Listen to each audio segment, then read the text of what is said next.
How the fuck can you look at your situation that you're currently living and not be fucking motivated? If you can't look around at your current life and say, fuck, this sucks, and be motivated for more, bro, you can't do it. You should just quit. Go do something else. Because your existing situation in life should be enough motivation to get you started. Now, motivation when you start is cool, right? It feels good. But the reality is motivation is not the key to the castle, bro. Discipline is the key to the castle, because there's going to be lots and lots and lots and lots and lots of times, in fact, the majority of the time, that you are not going to wake up in the morning and say, fuck, dude, I really feel like going out and get my balls kicked in all day. That's not going to happen. So you have to say, hey, I'm going to do this regardless of how I feel. I'm going to execute, even if I'm having a bad day, even if my dog died, even if I had to do this, even if this shit's going wrong. My shit is getting done day in and day out.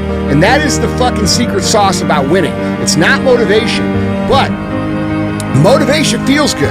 And motivation is valuable, especially when you're in the beginning. So if you can't look around and say, dude, my life is fucked up. I want way more than this. I want better than this. And be motivated to go down the path, bro, you don't have it. You don't have it. That's it. You do not fucking have it.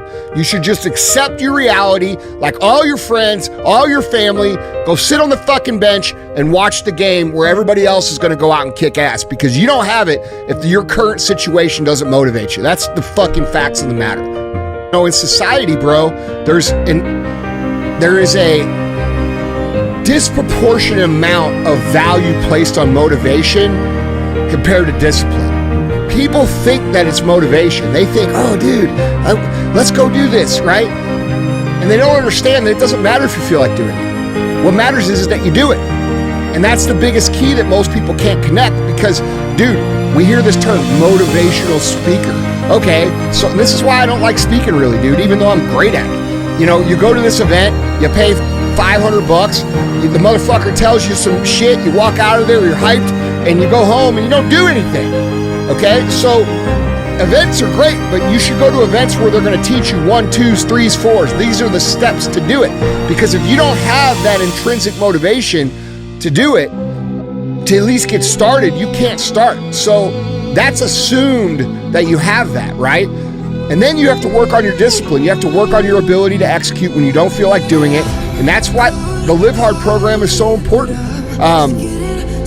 You know, I don't know a single person who wakes up every single day and says, fuck, dude, I can't wait. I can't wait to go, you know, get my ass kicked. Like, because that's the reality of entrepreneurship. It sounds absurd, right? I can't wait to go. It's just life. Dude, it's life, bro. Yeah. It's life. It's hard. It's fucking grind. It's grueling. And because we have all these entrepreneur bozos on the fucking internet who never built a goddamn thing talking about, you know, how easy it is and how cool it is and how it's awesome, you're getting all these kids sucked into this game of entrepreneurship when in reality, only 8% of people are entrepreneurs and only 1% of that 8% is actually successful at it. It is a very hard career. It is the hardest career you could ever choose in your fucking life. So if you think it's gonna be easy, fun, and you're gonna have freedom and all this shit, you're drinking the Kool-Aid that ain't true. You're in for a rude awakening. The shit I tell you and the shit anybody else who's built something real will tell you is that you have to fucking go hard every single day, no matter what you feel like, no matter what's going wrong, and your shit has to get done, and that's it. That's how you get there.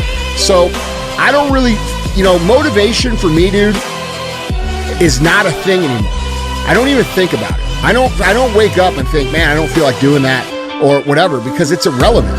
And once you lived a disciplined lifestyle for long enough, motivation does become irrelevant. And it's almost comical when people bring it up. Like, bro, that's a very amateur way of thinking. And I don't fault you for thinking that way, because that's how everybody thinks. But what we have to do is we have to shift your mindset from I gotta feel like doing it to it doesn't matter if I feel like doing it. I'm gonna get it done anyway. And that's what winners do. That's how people build amazing shit. That's how they become great. And that's how it's gonna be no different for you. What's your life gonna look like if you don't do it?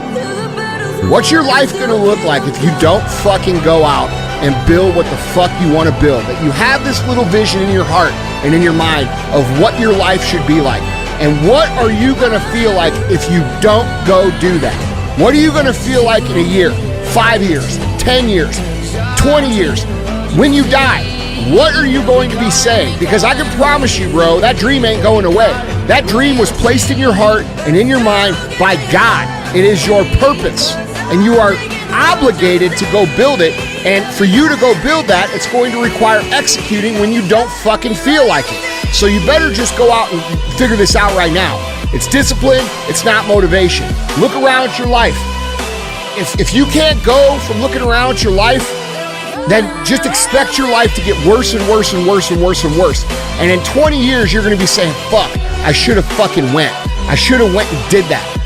And 20 more years past that, if you don't do it then, you're gonna be saying, I wasted 40 years. I wasted my life. That's gonna happen to you. Go ask someone who's 60 years old if they regret not following their dreams. And I promise you, if you get them to be honest, they're gonna say, yeah. I walk in here every fucking day, probably out of the 7 days a week that I come in here, there's probably 2 of the days that I feel like it. And I have the greatest company in the world, bro. I work with the baddest ass people. I don't work with a bunch of Karen corporate. I work with badass motherfuckers that give a shit. Yeah. And it's still hard because our goals are so big. Okay, so it doesn't matter if I'm tired or if I don't feel like it, bro. I have to do it. And so, like, dude, you guys have to quit valuing this thing that all these nerds on the internet call motivation and start realizing what actually matters. And what matters is do you have the capacity to execute at a high standard when you don't feel like it, especially when you don't feel like it. Because when you don't feel like it is when everybody else quits. And that's when you widen the gap between yourself and everybody else. So let's say those 4 days where I don't feel like it, I'm competing against Joe down the street.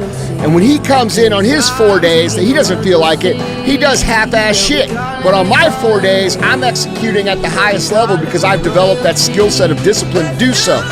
Over time, I'm going to widen that gap further and further and further and further and further and further and further away from that dude. And this is how the game works. It is legitimately a mathematical equation. How many days did you win? How many days did they win? That's it. It's math, bro. It's not magic. It's not mystical. It's not success fairy nonsense. It's not luck. It is math. How many motherfucking days can you win at a high standard, especially when you don't feel like it? Because that's when everybody else quits.